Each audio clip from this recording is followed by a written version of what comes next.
نحمده ونصلي على رسوله الكريم اما بعد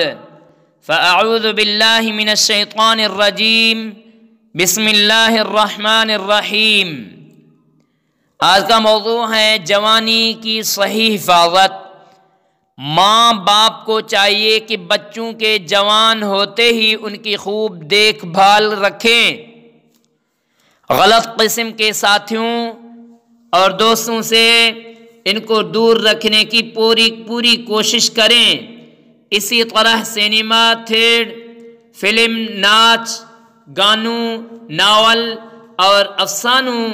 ننگی تصاویر، اخلاق سوز چیزوں سے پوری طرح بچائیں۔ نیز عورتوں کے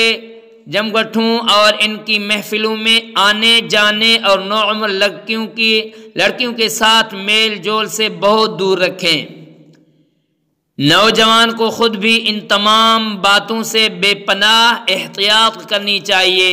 ورنہ اگر جوانی کی ابتدا ہی میں بگاڑ کی طرف چل پڑا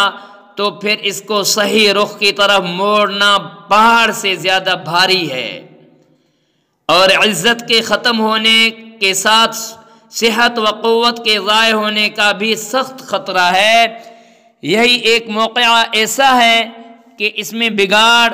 مستقبل کی پوری زندگی کو برباد کرنے والا ہے، اس لیے کہ انسانی فطرت میں دو مادے وضعیت کیے گئے ہیں، ایک خواہش نفسانی اور دوسرے مودت و محبت و انسیت کا، اور جوانی کے شروع ہوتے ہی ان دونوں میں حرکت شروع ہوتی ہے، اور اوپر جن باتوں سے بچنے کو کہا گیا ہے ان چیزوں سے ان دونوں مادوں میں حرکت اور ابھار آتا ہے، پھر عقل بھی اس موقع پر ناقص ہوتی ہے۔ اس لیے بہت جلد غلط جگہوں پر عشق و محبت کا تعلق ہو کر غلط جگہوں پر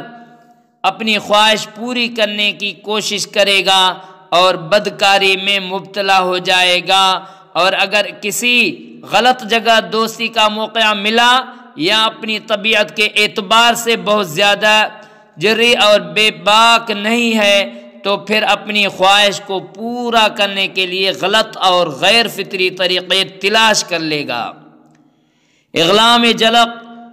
لڑکوں سے بدفعلی کرنے کو اغلام کہتے ہیں، اور اپنے ہاتھ وغیرہ سے منی خارج کرنا جلق کہلاتا ہے، اور اس طرح کی گندی عادتیں پڑھ کر دین اور دنیا دونوں برباد کرے گا اور صحت ختم ہو جائے گی، بلکہ بہت سی دفعہ مستقبل میں شادی کے لائق نہیں رہے گا، اور آہستہ آہستہ مرجھا جانے والے پھول کی طرح اس کی زندگی پر مردہ ہو جائے گی۔ نیز اس طرح کی غلط عادتوں سے بہت سی مرتبہ سوزاک اور آتشک جیسی مہلک بیماریاں پیدا ہو جاتی ہیں، جس کا علاج بہت ہی دشوار ہے۔ اس لیے 15 سال کی عمر سے 20-22 سال کی عمر تک اس کا اہتمام کرنا چاہیے کہ انتہائی پاکیزہ کتابیں اور اچھا لٹریچر دیکھتا رہے اور صالحین کی مجلسوں میں آمد و رفت رکھے۔ اس مدت میں اگر اس نے اپنی صحت و جوانی سنبھال لی تو آئندہ کی پوری زندگی عافیت اور مزے کے ساتھ گزرے گی، اور اگر اس مدت میں غلط صحبتیں ملیں اور بری عادتیں پڑ گئیں تو خطرہ ہے کہ موت و حیات کی کشمکش میں مبتلا ہو اور جینا اجیرن ہو جائے۔